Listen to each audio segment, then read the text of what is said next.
Got another Golden Age comic book here. Forbidden Worlds number 32. It looks like a devil on the cover, but it's actually an alien. Let's see. An ad for a microscope and a birdhouse. A tomb for Antonio.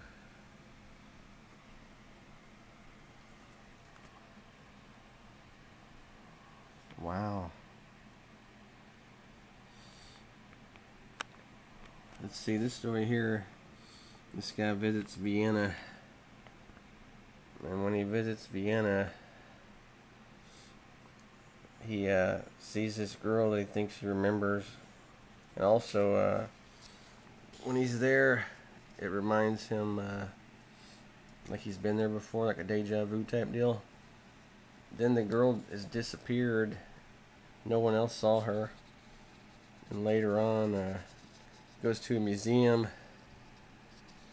sees a picture of the girl, and the artist's signature looks just like his. So you're led to the conclusion here, or you're getting there, that he's been reincarnated, and he knew this woman in a previous life. This vase almost hits him, and this guy sees, you see like a shadow of like a vampire looking shit right here. So he starts reading this book about reincarnation and vampires. So he gets a letter from that girl wanting to meet him at this place where he feels afraid. He gets a bad feeling when he went there before. A cathedral. And let's see. A palace, excuse me. So he shows up, looking around, sees a picture of the artist. It looks just like him, like he's been reincarnated. And the girl starts calling him Antonio, which is the name of the dead guy he's reincarnated as. She gives him some food and wine. He starts getting dizzy, and she starts turning into a vampire. He was her victim once, so she wants him to be her victim again. So he starts spacing out here. He goes back in time in his mind. He remembers he used to be married to this woman, and she apparently was a vampire. He catches her coming back one night through the window. They find some dead corpses in the area. And she's like, it's not my fault. My family made me this way. And she starts to tell him the truth here. She gave him some poison back then also.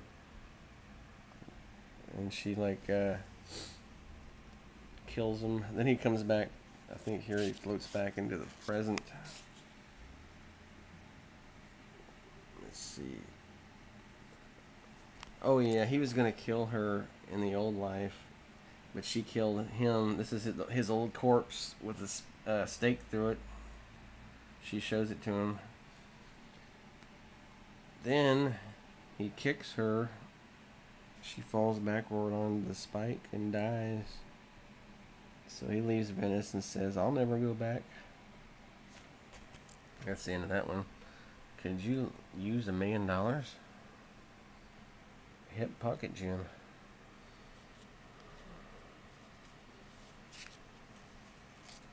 Death's Dart.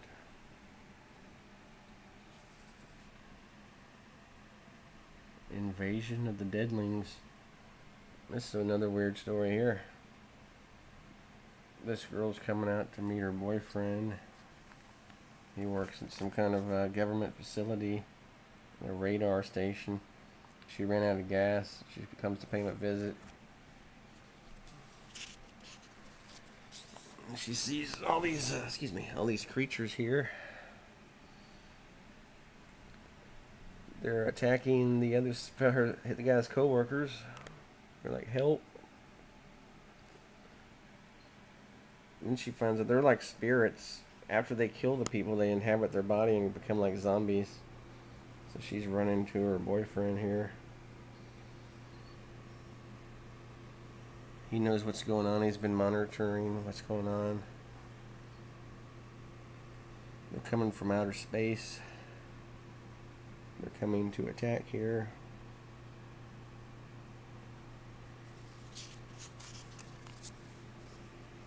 They tear the tower down there. So they're freaking out. Bunch more of them. It says they're headed for a Indian burial ground where there'll be lots of more corpses they can take over. So they're gonna have to try to stop them. They're trying to outrun them here. When they get trapped, they can start going up a mountain.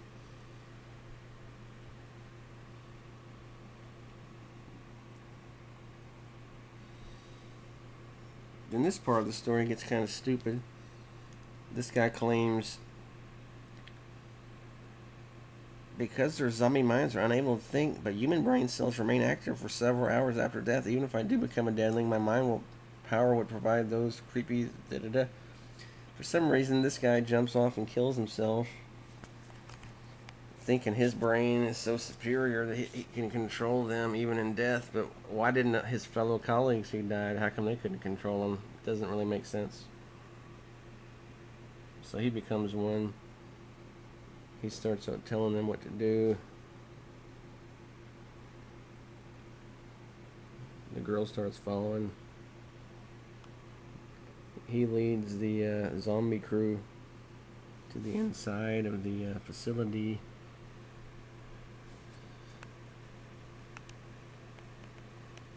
And he's gonna pull the switch and blow them all up.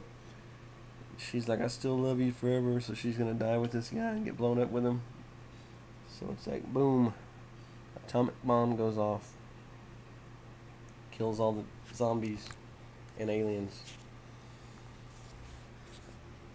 Editor letters to the editor, a bunch of stupid letters. Hey Skinny, your ribs are showing. I can make you a new man. Only 15 minutes a day. There's a little short story. These kids find a dead body. It turns out it was a guy that was working with this other guy. They just robbed a bank. Somebody sends a letter turning in the other guy, his partner that murdered him. And then they check the letter. The handwriting belongs to the guy who was dead. But if he was dead, how did he send the letter? Kind of a stupid little story. That's the end of that one. There's a little cool little story here.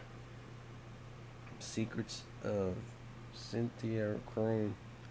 This guy wants to marry this old ugly woman for her money. She's got all these crazy pet monkeys. He doesn't like the monkeys, but he wants to marry her for the money. They get married.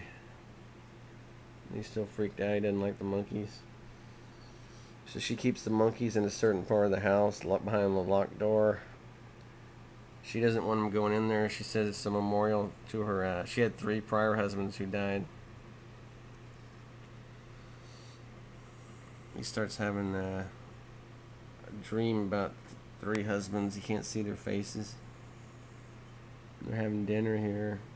He decides he wants to kill her to get her money, which he planned all along. Then the freaky monkeys come out at him. They kind of freak him out. Doesn't like the monkeys. And one day he gets a key and goes down there, and she's like got a witch's brew going. And she's like, you spared me the trouble of having the monkeys bring you down here. And he's like, you're crazy. You think you're a witch? He pulls a gun on her, starts shooting her, and it turns out she really is a witch. And there's pictures of dead husbands on the wall here. And they look just like the little monkeys. So she does something to them, throws them into the pot. Then there's a 4th picture on the wall of him, and they show him at the funeral. Then she has a 4th monkey. It looks just like the guy that she just killed, her 4th husband. So apparently she's turning her husbands into monkeys for some reason. It didn't explain who they buried, but oh well. Free stamps. United Nations. Buy those for Rush Limbaugh. Jury of the Dead. Okay, this story here is pretty cool, actually. This kind of reminds me of New Orleans, Katrina. It's kind of weird. This guy's a mayor of a small town. Well, I didn't say small, but they decided to go cheap on the dam, the building, use cheap materials and pocket the money for themselves. So when a big storm comes along, it cracks. It floods. It winds up killing a bunch of innocent people. And the governor flies over, saying they're going to do an investigation, which they didn't do in Katrina, I guess. So they find these guys guilty, or they put them on trial, but they're found not guilty, actually, lack of, it's all circumstantial evidence. So the citizens decide to lynch them. They're talking about lynching them. Then the dead people, victims, rise up out of the graves here. They grab the two asshole guys. They take them, found them guilty. They're going to carry out the execution. They tie them together, throw them into this lake or whatever it is, and they drown them. Justice is done, it says. That's pretty cool. There's a little ad for toys. Boys and girls. Well, this was a pretty short comic book, actually. The stories are fast to read. Don't be skinny.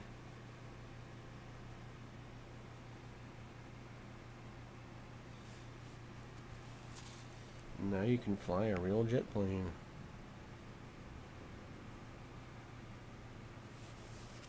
So that's pretty cool. Forbidden Worlds number 32. Nice cover. Looks like Satan. What year was this? Let's see. 1954. I got the zoom on there. That's the outweigh. One of these days I need to buy a better camera so you can actually read the text, but oh well. Later.